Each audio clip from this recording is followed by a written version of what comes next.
Hello and welcome, and in today's video I'm going to be showing with you the top 10 best Arc battle tames. So without further ado, let's just get straight into it. Now in at number 10 I want to put the Mantis, as it's such a versatile creature and fighting is one of the things which it actually isn't too bad at, and obviously I am putting it in the best Arc battle tame because I really like fighting with this creature.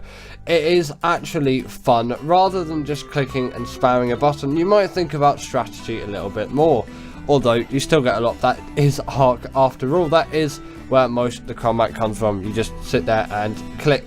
But a creature like this, you can customize the attack weapon that you're using. You could use pikes, you could use swords. It depends on the situation, so you can really optimize this creature to the creatures that you're fighting, which is why I find this to be such a great battle creature, because of that versatility and the option that it gives you to be able to customize your weaponry based on the battle which you intend to fight. And you can still do bosses with these things as well.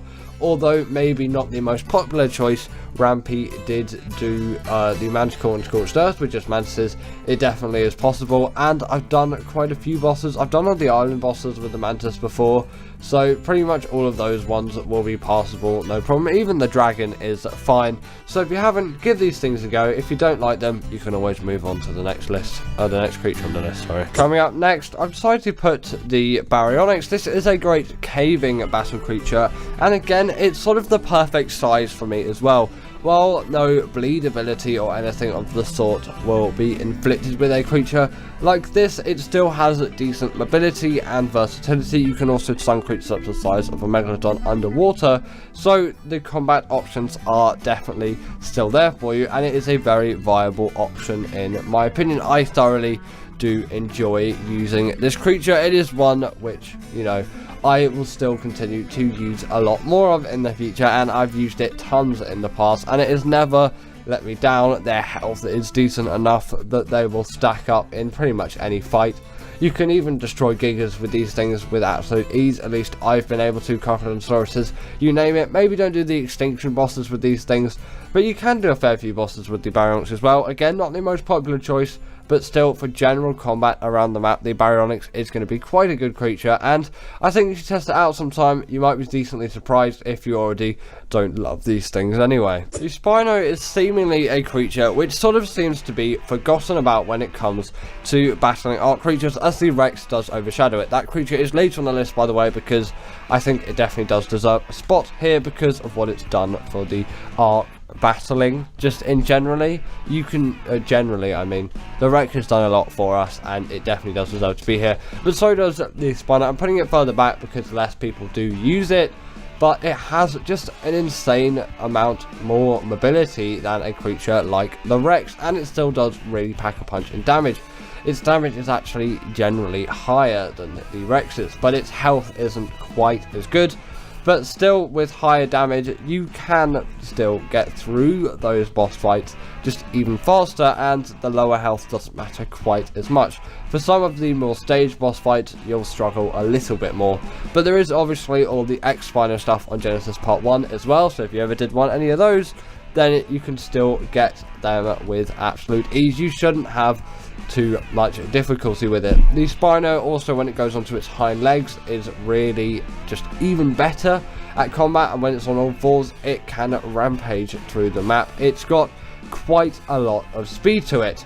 This thing also can swim with great decency, and also on top of all of that, it does have the hydration buff too, which means it deals even more damage when, you know, you're in the water. It is a really great tame, and I think everyone should be using this thing more for their combat because it really is underrated in some way. In number 7, we have got the Desmodus. Come on, a creature like this really is peak when it comes to battling. You can pick players off mounts with absolute ease with a creature like this too, which just even further boosts this thing's ability in terms of its general combat. It is truly a fantastic one. It has a decent speed too, and you can farm blood bags with this thing, and the sanguine elixir gained from the combat from the blood bag farming is an absolute treat for tames. 30% of it done like that. Just chuck it in the creature that you tame's inventory as long as it's a knockout one.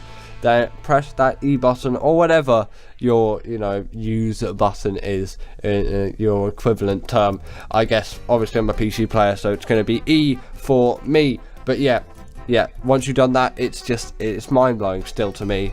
Like, the tames go so much faster, and that is also why I put this creature on the list, because I think it really deserves, a spot in this list for just how good Sanguine Elixir is, and obviously all of that's going from combat, and it's a great PvP mount as well. Next up, we have got the Griffin. In my opinion, I feel it is necessary to put this creature on the list, because the Griffin's dive bomb ability is great for combat, and also you can equip your weapons on the back of this creature as well, which can't be said about most flyers. A lot of people did want that from creatures like the RG, but the creature such as the Griffin, of course, is the way to go for you, because obviously that just allows you to tame some other creatures more easily, because knocking out Quetzal on this thing is actually really easy, but also just for general combat as well. But on top of that, the dive bomb ability is just going to be even better on a creature like this, because the dive bomb ability, it just goes so quickly, it's so great for travel, and then also on top of all of that,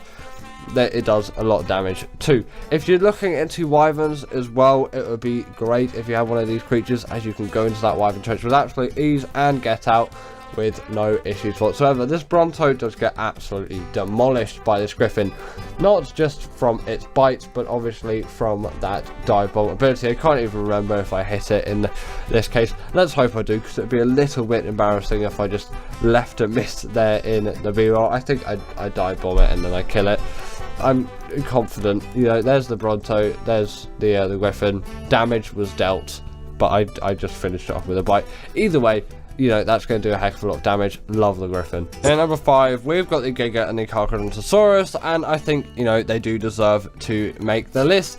They are big, beefy carnivores that are capable of dealing quite a lot of damage, and you kind of do have to put them there for the best battle mounts out there, because, come on, I think they are very deserving of it in some way. These creatures are peak when it comes to all of that. I really do enjoy what these creatures offer in terms of combat. It offers a sort of new dimension to it, because although you can't really take these things into boss fights and things of the sort, these creatures are still great for dealing tons of damage to creatures in the general world, and it makes your life there a lot easier. Also, the rage meter on the Giga is quite cool as well, and you can always name it Tiny Tim or something stupid like that, so you can always have some fun laughs along the way. In number 4, we have got the Yuty. This creature is just so important for me in general terms, because this creature obviously adds the buffs in a given fighting scenario. With obviously the courage roar, you can make your creatures take even less damage and deal more on top of it. And doesn't that sound like a great thing? The fear roar can also ward off smaller enemies if that's something which you may be needing, and this creature's been around since 2017, ever since AB released, and I think it still definitely does deserve to be in the game, and it stands as a combat creature. It is truly one which, I'm so glad Wildcard added, and it's sort of like life before the UT was, I can't really recall back before that, because it seems like, oh, you must have the UT. It's sort of, it is by choice, but it's like, it's sort of a need now. Whereas before the UT, you would just go with your Rexes and whatnot, but everything was more just kind of Hail Mary back then, I guess you could say. In number 3, we have got the Rex, and in my opinion, this creature definitely does deserve to be here for everything that it's done as a combat creature. It is deserving of the list because it has done just a lot. The Rex has always been there for us. It's got a great health stat and deals quite a healthy amount of damage, so it really is deserving of the list in my opinion, and it's a ridiculously easy tame. Even on ASC, we still have to knock it out rather than just taming it from a baby stage. The Rex really isn't the fastest or most mobile of mounts, but it definitely does do well in the damage department. If something's in front of it, then it's probably going to be dead. If it's behind it, then maybe it might be a little bit more of an issue, because again, the tiny circle is rubbish. You can't turn on the spot like you can with the Spino, which is one of the main advantages to a creature like that, but still, it does a heck of a lot of damage and also has quite a nice health stat on top of all of it to wrap it over, and I think it works really effectively in the given combat scene. You can't really go wrong with a creature like the Rex. And obviously you do have the X-Rexes on Genesis Part 1 as well, so you've got even more options available to you if you feel like maybe the basic Rex isn't quite good enough for you. And at number 2, I've decided to put the Shadowmane, and also I'll give a brief honourable mention to the Thyla, because that is another great battle creature, but I think the Shadowmane is the way to go here. It has the hydration buff, and also it can charge its damage up and absolutely tear creatures to shreds. It is insanely mobile and can jump to great heights with ease. You should have no real issue with great fighting combat with a creature like the Shadowmane. It is a great battling creature after all. The only real difficulty is the taming method, as it can be a pain at the best of times. But once you've got a nice high level breeding pair, then you should be fine and you'll have no real issues going forward, as you'll never need to use that tame method again. You can just simply breed your Shadowmanes together and then boom, get your crazy colour mutations or whatever, and continue and have even greater Shadowmanes. Again, if I haven't said already, they've got the hydration buff, same as the Spino, and it means when they're in water or in contact with water within 30 seconds, they are going to be dealing a lot more damage, and you know, it's very nice to have it. And in number 1, of course, we have to put the Deinonychus here.